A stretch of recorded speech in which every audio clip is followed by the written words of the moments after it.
Você já sentiu que sua casa, embora por fora pareça tranquila, por dentro arrasta um peso difícil de explicar?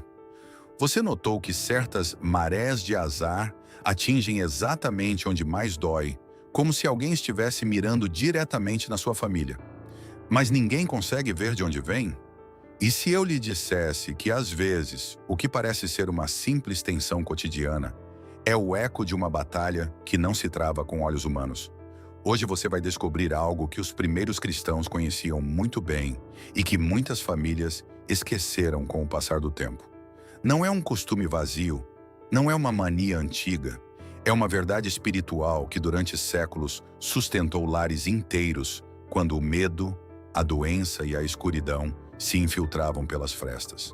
E tudo começa quando você entende quem foi realmente São Sebastião e por que sua intercessão se tornou um dos escudos mais fortes da história da igreja. Imagine por um momento uma casa na Roma do século III. O ar é pesado, a cidade treme, uma praga avança sem pedir licença, levando vidas sem distinguir idades nem virtudes. As famílias se trancam, se abraçam com desespero, e cada dia amanhece com a mesma pergunta muda: quem será o próximo? Mas em uma dessas casas acontece algo diferente. Em um canto, no lugar mais visível, há uma imagem simples, mas inquietante. Um soldado atravessado por flechas e, ainda assim, firme, com os olhos voltados para o céu. Essa família sabe de algo que os outros não sabem. Entende que muitas pragas visíveis podem ter raízes invisíveis. E entende também que quando o povo de Deus atravessa tempos desesperados, o céu levanta intercessores fortes, provados, capazes de se colocar no meio como um muro.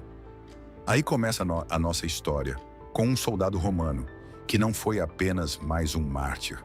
São Sebastião tornou-se, com o tempo, um protetor poderoso contra aflições que se veem e contra aquelas que ninguém sabe nomear. E há um detalhe que diz tudo. Quando o amarraram a um poste e encheram seu corpo de flechas, seus carrascos pensaram que tinham calado mais uma voz cristã. Mas Sebastião sobreviveu a esse primeiro ataque. Foi cuidado por uma mulher fiel chamada Irene, que o trouxe de volta à vida quando todos o davam por perdido. E então, em vez de fugir, fez algo que só fazem aqueles que não vivem para si mesmos. Voltou a enfrentar o imperador Diocleciano e proclamou a Cristo novamente, com uma coragem que não se aprende nos livros. Essa segunda vez, espancaram-no até a morte. Seu corpo acabou sendo jogado nas cloacas de Roma, como se sua fé fosse lixo. Mas seu testemunho não terminou ali. Os cristãos recuperaram seu corpo e o enterraram com dignidade. E então começou o que ninguém pode fabricar: os sinais. Os fatos que acendem a esperança quando tudo parece se apagar. Durante a terrível peste do ano 680, que devastou Roma e levou inclusive o Papa Agatão, o povo suplicou a intercessão de São Sebastião. E segundo os registros antigos, quando se ergueu uma capela em sua honra e as pessoas se voltaram a ele em oração, a peste cessou. Não como um truque, não como uma coincidência conveniente, mas como uma resposta que muitos entenderam como um gesto claro. Deus honrava a intercessão de um santo que não cedeu, que permaneceu firme sob as flechas. Os padres da igreja viram nessas flechas um símbolo profundo. Não falam apenas de dor física, falam de assaltos espirituais. Porque cada tentação que desgasta, cada opressão que tira a paz, cada golpe invisível que busca dividir um matrimônio ou apagar a fé, assemelha-se a uma flecha direcionada ao coração dos filhos de Deus. E Sebastião, amarrado ao poste da fé sem negar a Cristo, tornou-se uma lembrança viva de que nenhuma arma, por mais afiada que pareça, tem a última palavra quando uma família se apoia em Deus. Sua festa, no dia 20 de janeiro, não é apenas uma lembrança bonita de um passado remoto.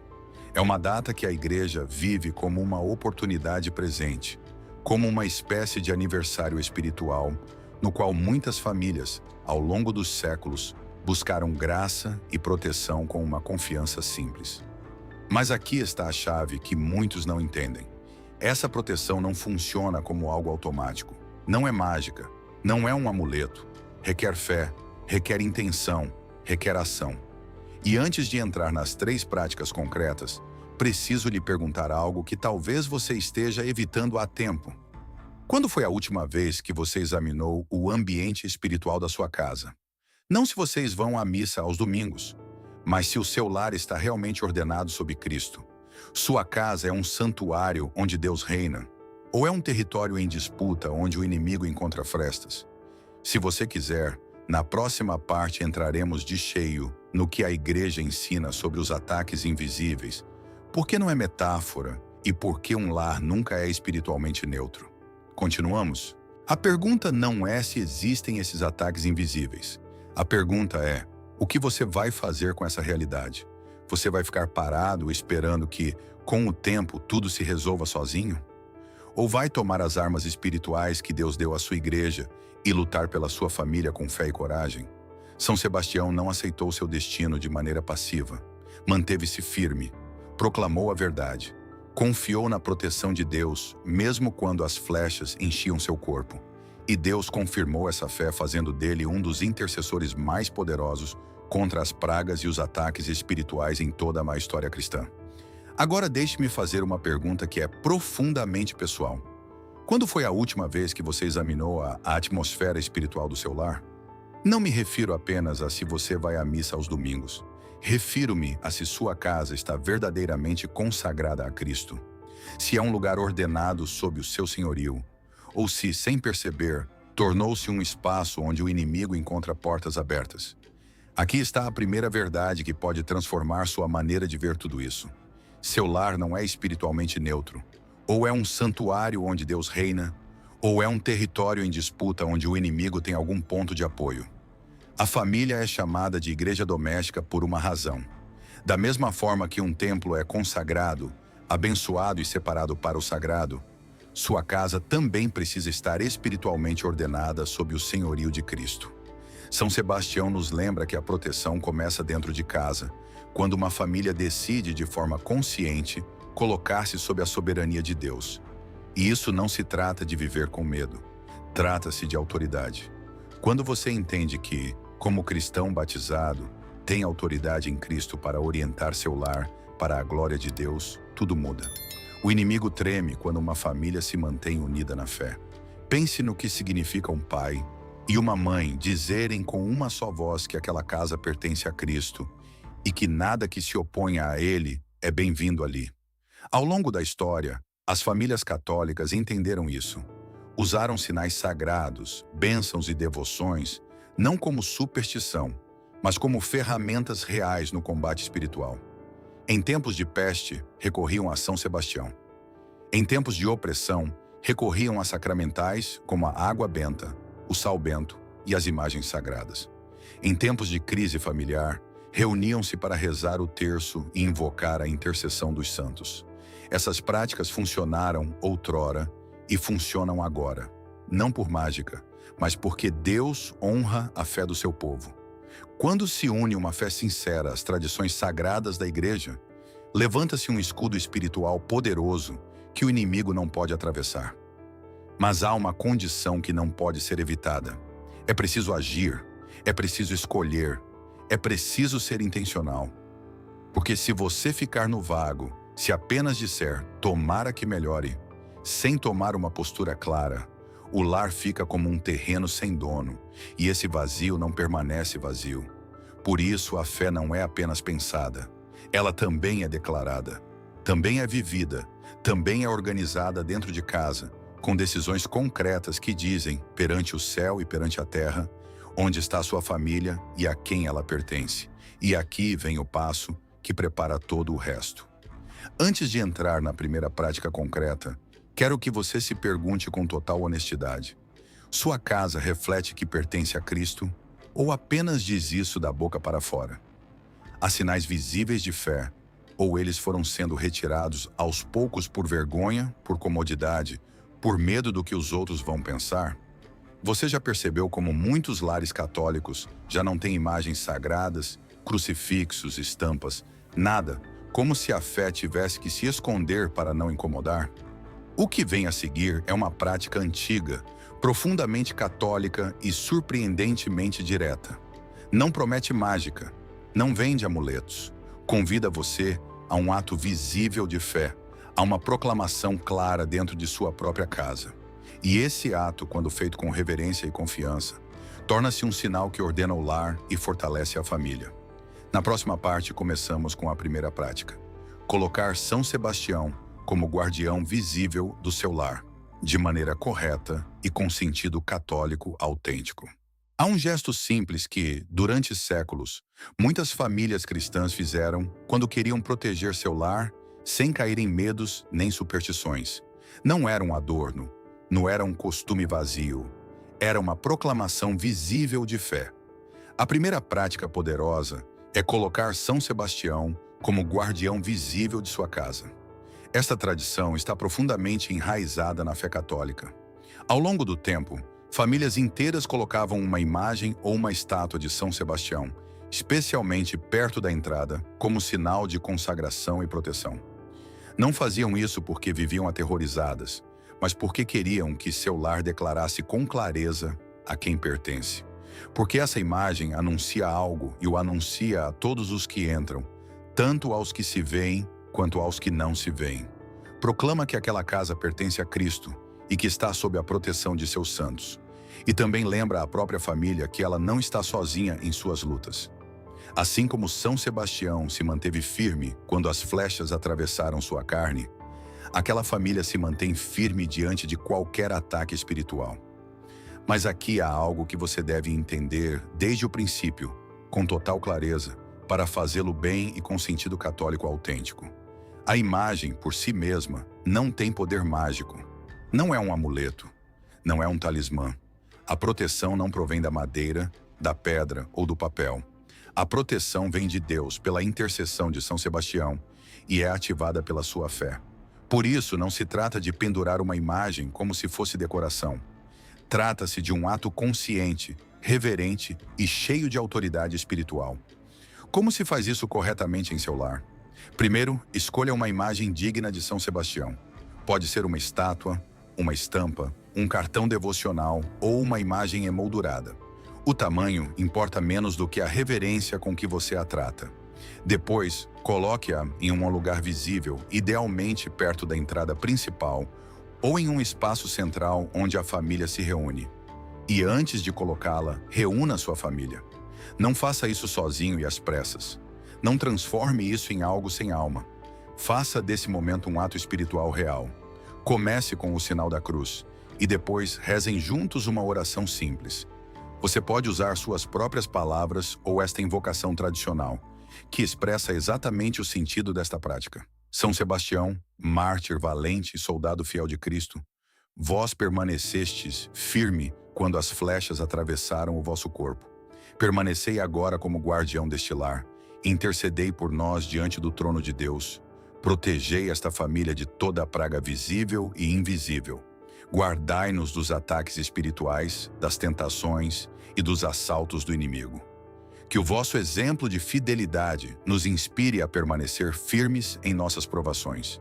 Colocamos esta casa sob vossa proteção e sob o reinado soberano de Jesus Cristo, nosso Senhor.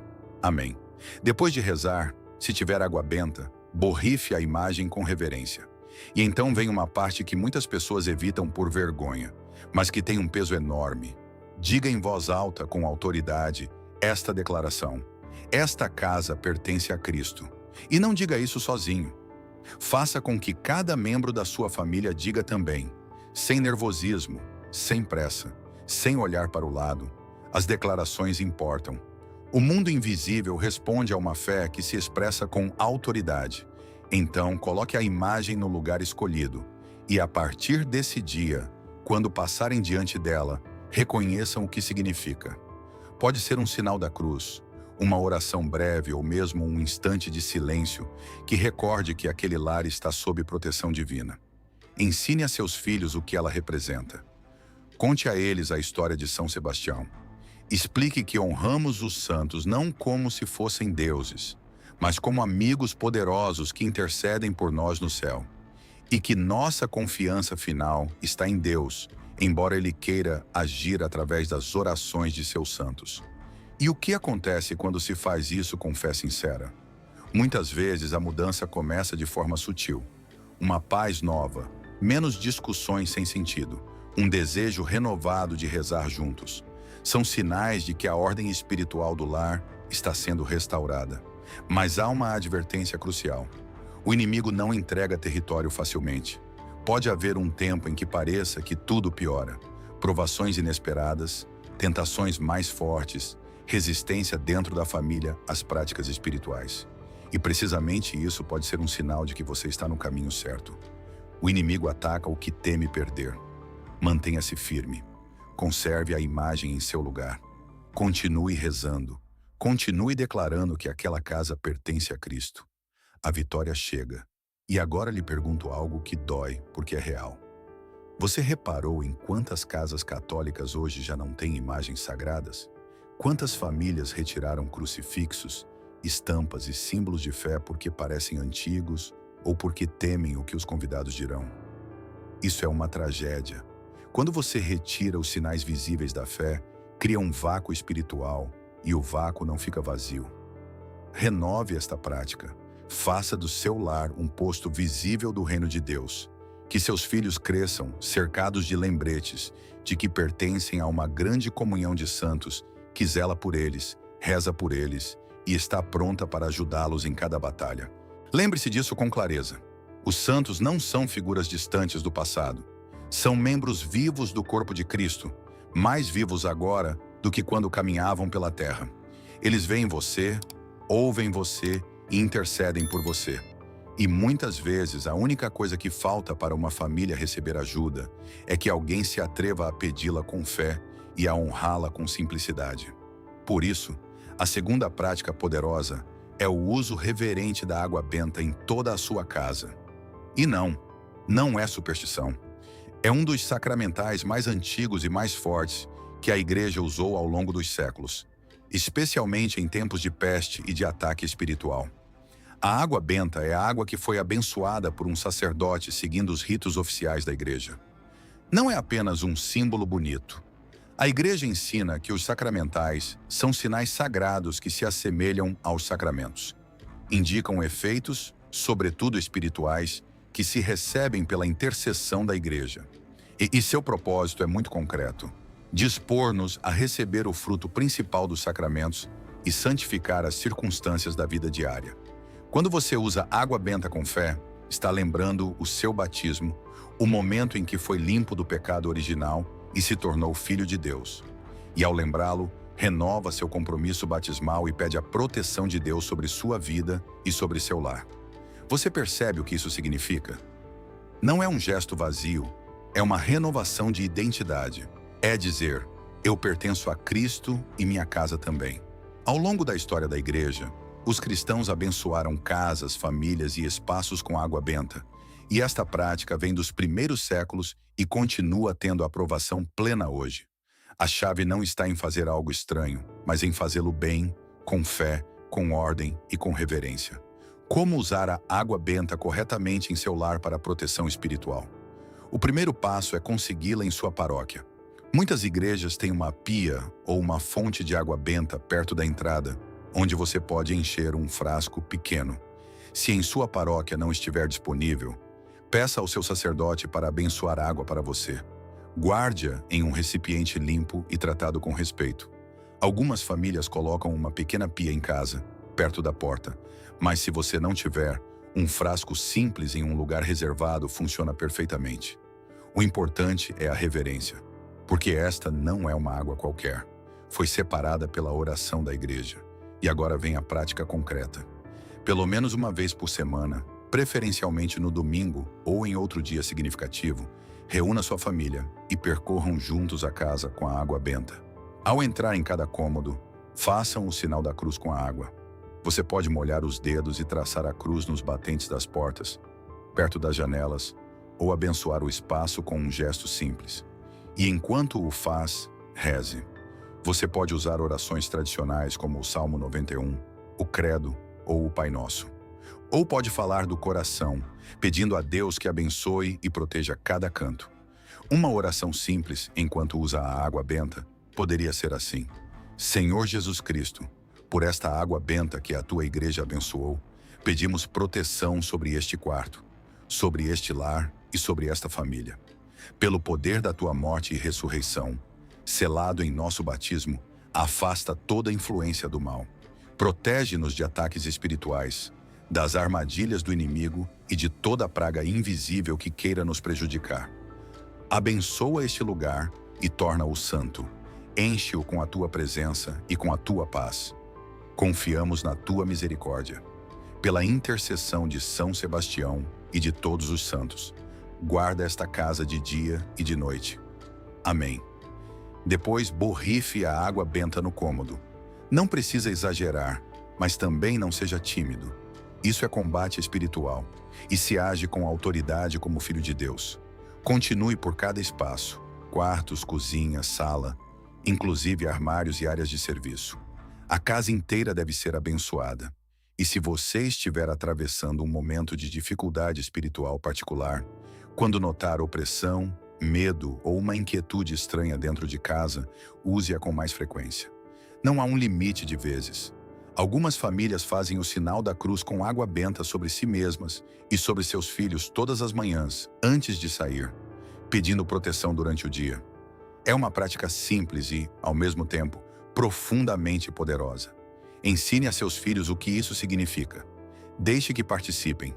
Explique a eles que, assim como lavamos o corpo com água para tirar a sujeira, a água benta nos lembra o batismo, nos orienta para Deus e nos ajuda a viver vigilantes, não com medo. Porque não tememos o inimigo.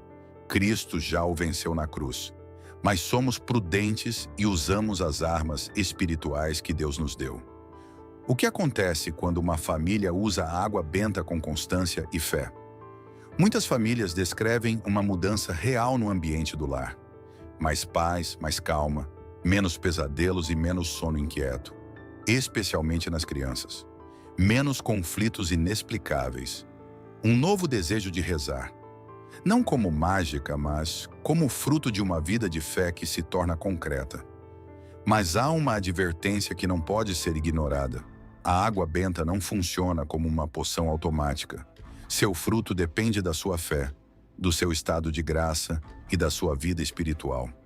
Não se pode viver em pecado grave, abandonar os sacramentos e esperar que a água benta cubra tudo. Isso seria superstição.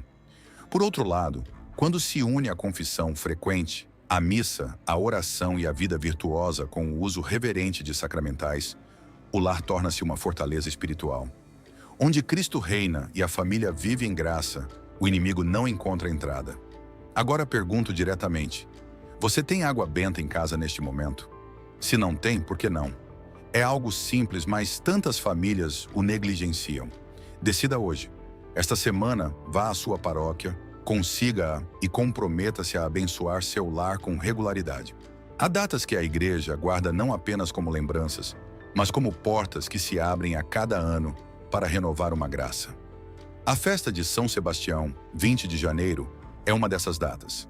Não porque o calendário tenha mágica, mas porque a igreja, ao celebrar um santo, convida os fiéis a se unirem de maneira mais intensa ao seu exemplo, à sua intercessão e ao mistério de Cristo que brilhou em sua vida. Por isso, a terceira prática poderosa é rezar em família no dia 20 de janeiro, de forma consciente, como um ato de unidade e de proteção para o lar. Ao longo dos séculos, muitas famílias fizeram exatamente isso quando se sentiam vulneráveis, quando a doença rondava, quando o medo tentava se instalar na casa, ou quando simplesmente queriam consagrar novamente seu lar a Deus. E nessa data, a figura de São Sebastião torna-se especialmente próxima, como se a igreja dissesse: hoje lembramos um mártir que resistiu a flechas e não cedeu. Hoje pedimos a mesma firmeza para nossas famílias. Mas essa prática não começa no dia 20 de janeiro. Começa na decisão interior de não viver a fé de maneira isolada, porque há uma grande diferença entre um cristão que reza sozinho e uma família que se põe de joelhos junta. Uma casa dividida é mais fácil de ferir. Uma casa unida em oração torna-se mais difícil de quebrar. Como viver esta prática de forma concreta e fiel à tradição católica? Nesse dia, ou na véspera à noite, reúna sua família em um lugar simples. pode ser na sala, na mesa de jantar ou junto à imagem de São Sebastião que você colocou. Desligue as distrações. Faça algo breve, mas real. A chave não é a duração, mas a intenção e a unidade. Comece com o sinal da cruz. Depois, se tiver água benta, abençoe sua família de maneira simples, começando pelas crianças, e peça a Deus que sele cada um em sua paz. Em seguida, leiam uma parte breve da vida de São Sebastião, lembrando sua fidelidade sob perseguição e sua força quando parecia impossível resistir. Você não precisa de um discurso longo, basta trazer a história dele para o coração da casa, para que os seus entendam por que vocês o invocam. Depois rezem juntos. Pode ser um Pai Nosso, uma Ave Maria e um Glória, ou o Credo, como declaração firme de fé. E então, adicione uma oração de intercessão a São Sebastião, mas formulada com clareza católica, pedindo que ele interceda diante de Deus, não o tratando como se fosse a fonte do poder. Você pode rezar algo como isto, com suas próprias palavras ou de maneira muito semelhante. Senhor Jesus Cristo, hoje, na festa de São Sebastião, pedimos que olhes para este lar com misericórdia. Tu conheces nossas lutas, nossas feridas, nossos medos e nossas tentações. Pedimos que fortaleças esta família na fé, que nos mantenhas unidos, que cures o que está quebrado e que feches toda a porta por onde o mal queira entrar. Pela intercessão de São Sebastião, mártir fiel, protege-nos de toda a praga visível e invisível, de todo ataque espiritual, de toda opressão e de toda tentação que nos queira afastar de ti.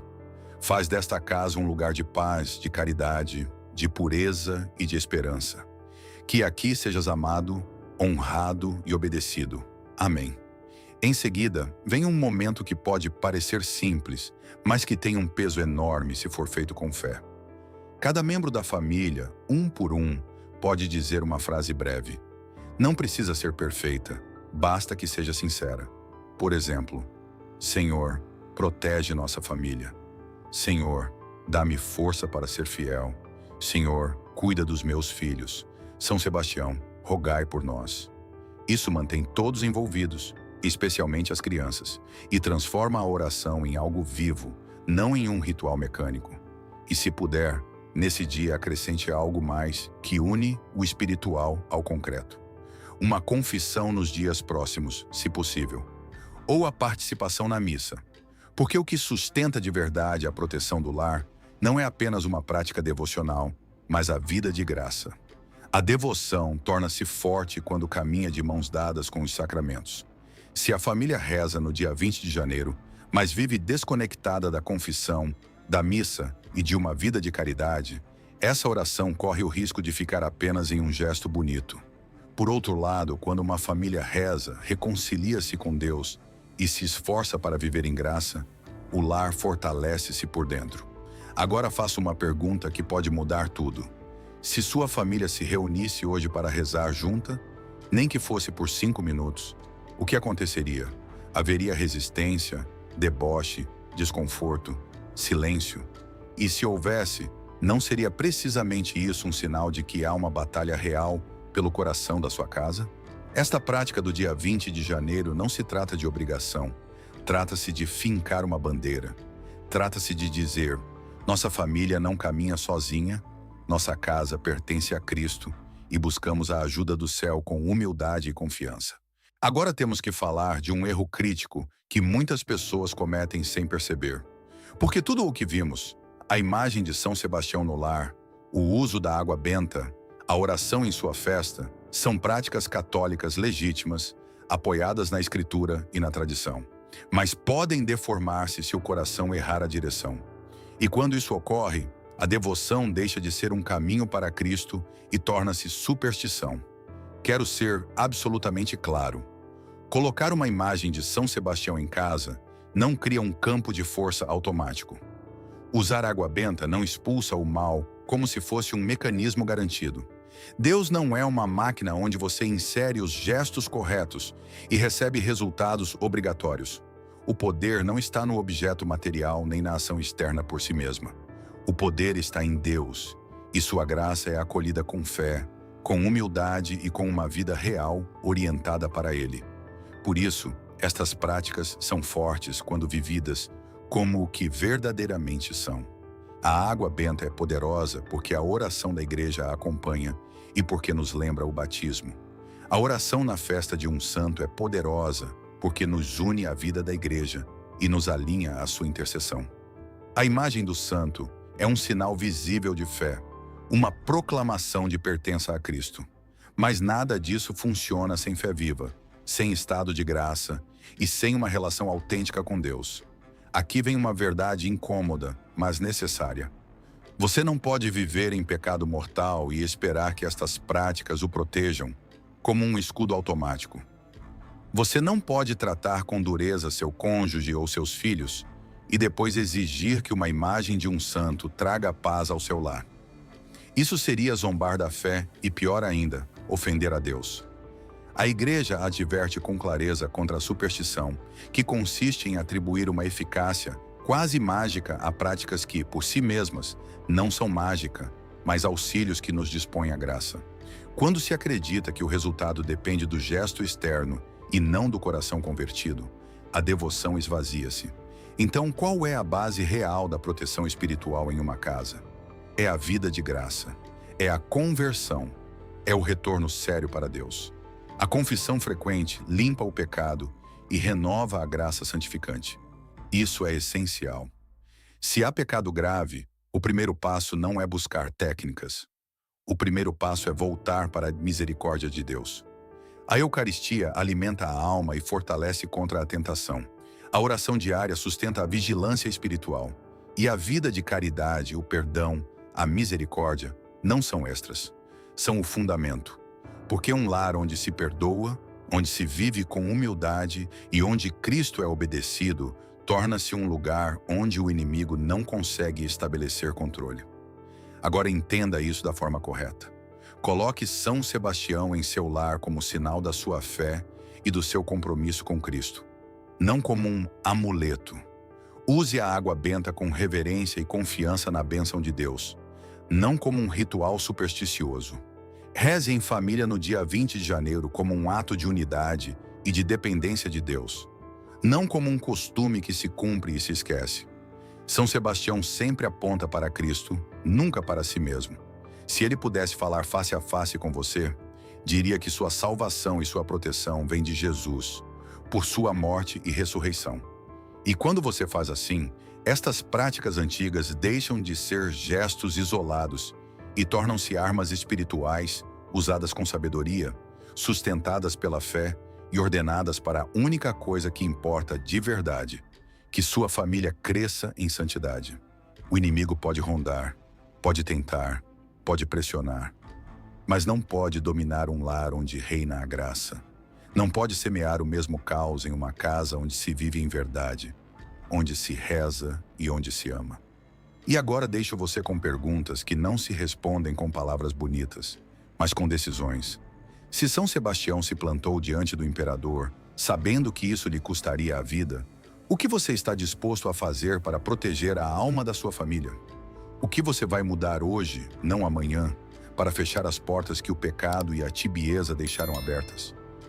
Você vai tratar a fé como algo apenas de domingo? Ou vai transformar sua casa em uma verdadeira igreja doméstica? Se você quer dar o primeiro passo, faça um compromisso concreto. No dia 20 de janeiro, minha família rezará unida. Escreva isso e cumpra. E se esta mensagem despertou você, compartilhe-a com alguém que precise, porque há lares que estão lutando em silêncio e não sabem por onde começar.